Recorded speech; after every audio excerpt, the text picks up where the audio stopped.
Welcome to PNB mind pod channel, a channel to kiss new life. दोस्तों, civil सेवा परीक्षा से संबंधित news PNB mind pod channel लाता है और कोशिश ये रहती है कि आयोग में जो गड़बड़ियाँ हो रही हैं, धांधलियाँ हो रही हैं, उसको बंद किया जाए और इसके लिए जन जागरूकता चलाई जाए। तो चलिए छठी जेपीएससी की परीक्षा के बारे में बात कर लेते हैं। इसमें एक खास जो न्यूज़ छपा है और ये न्यूज़ छपा है आपको दैनिक भास्कर रांची संस्करण में। इसको मैं पूरा पढ़ के अभी सुनाऊंगा। आप लोगों से आग्रह है कि इस चैनल को सब्सक्राइब कर ले और हमारा साथ दें ताकि इस विषय को हाईलाइट किया जाए।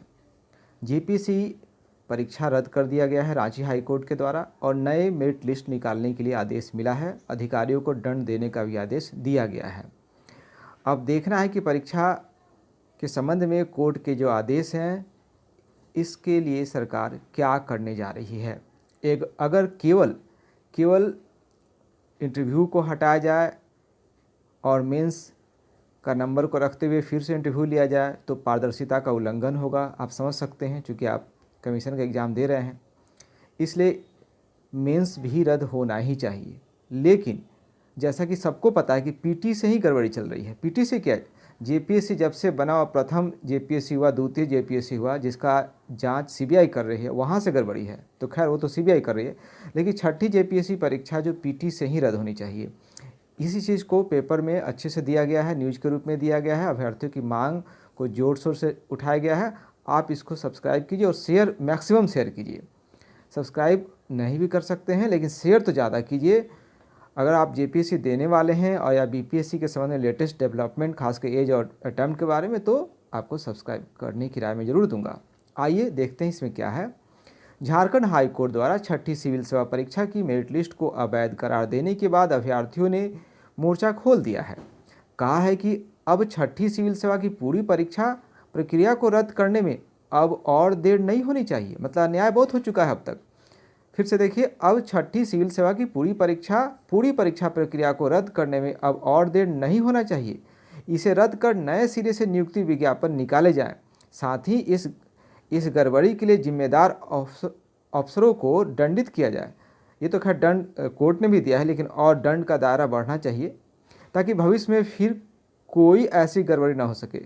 अभ्यर्थी एस इमाम आदि ने उपरोक्त बातें कही। एस इमाम जी जो हैं छात्र नेता हैं, जेपीएससी के नेता हैं, छात्रों के, कैंडिडेट्स के। तो इन्होंने बहुत ही हिम्मत का काम किया है और इनका साथ दिया जाना चाहिए। उन्होंने कहा कि परीक्षा रद्द नहीं हुई तो उग्र आंदोलन किया जाएगा। बिल्कुल होना चाहिए। यूपीएससी एग्ज़ाम ले, अब है कि अब जेपीएससी शुरू से ही गड़बड़ कर रहा है। मतलब प्रथम जेपीएससी का एग्ज़ाम, द्वितीय जेपीएससी, हमेशा ही गड़बड़ी होता रहा है। बीपीएससी वाला हाल है। बीपीएससी में देख ही रहे हैं, घोर करप्शन है। इस बार जो रिजल्ट निकला है किस प्रकार से निकला है। जो सामाजिक मानकीय विषय हैं उनको तरजीह नहीं दिया गया है, उनको नंबर बहुत कम दिया गया है और जो इंजीनियरिंग वाले को ही ज़्यादा नंबर दे दिया गया और बहुत सारी गड़बड़ी है। उस पर बात नहीं करेंगे, यहाँ पर दूसरे वीडियो में बात करेंगे। यूपीएससी, हाँ एक और बात कर दूँ, आरटीआई जो निकालते हैं ना बीपीएससी वाले, समझे, उनके साथ सौतेला व्यवहार हो रहा है। ऐसा कई केसेस आ रहे हैं। तो ये गड़बड़ी जेपीएससी व बीपीएससी में है। पता नहीं क्या होगा। जो ऑफिसर हैं उनको चाहिए था कि ईमानदारी बरतें, क्योंकि टैलेंट के साथ घोटाला नहीं होना चाहिए। टैलेंट, मेहनत करके लोग जा रहे हैं ना, उनके साथ क्यों ऐसा हो रहा है। चलिए, इसमें लिखा, अभ्यर्थी उमेश प्रसाद ने कहा कि हर बार जेपीएससी की परीक्षाएं विवादित हो जाती हैं। इसे राज्यपाल से आग्रह है कि अभ्यर्थियों के हित में सिविल सेवा परीक्षा यूपीएससी को सौंप देनी चाहिए। वाह, अगर ऐसा हो तो बल्ले बल्ले। फर्स्ट सेकंड परीक्षा की जांच कर रही है सीबीआई। देखिए कितनी शर्मनाक है। एक नया स्टेट बना था, एक नई उम्मीद के साथ विकास गतिमान होने के लिए बना था, लेकिन शुरू से ही गड़बड़। सीबीआई गड़बड़ियों के चलते जेपीएससी की फर्स्ट और सेकंड सिविल सेवा परीक्षा की जांच चल रही है। एक परीक्षा आयोजित करने में आयोग को 5-5 वर्ष लग जाते हैं, जैसा कि पहले बीपीएससी में होता था। 21 वर्ष में मात्र 6 परीक्षाएं ही आयोजित हुई है।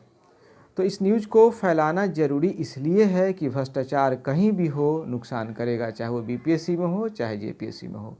मैं समझता हूँ कि आप मेरी भावनाओं को समझते होंगे और सरकार के जो अधिकारी हैं अगर वो भी सुनते हैं तो जान लीजिए, किसी को अगर ये लग रहा है करप्शन अच्छी बात है, भाई तो फिर 90 बरस के बाद या मरने के नज़दीक होते हैं तो क्यों लगता है करप्शन ख़राब चीज़ है। भूखे थोड़े मर रहे हैं। अरे कुछ खास कीजिए ना। किस देश में आप? गांधी के देश में हैं। कुछ खास कीजिए। आपके पास अच्छे दोस्त नहीं होंगे जो सही सलाह नहीं दे रहे हैं, लेकिन माइंड पावर के हिसाब से तो अच्छे काम का ही होता है।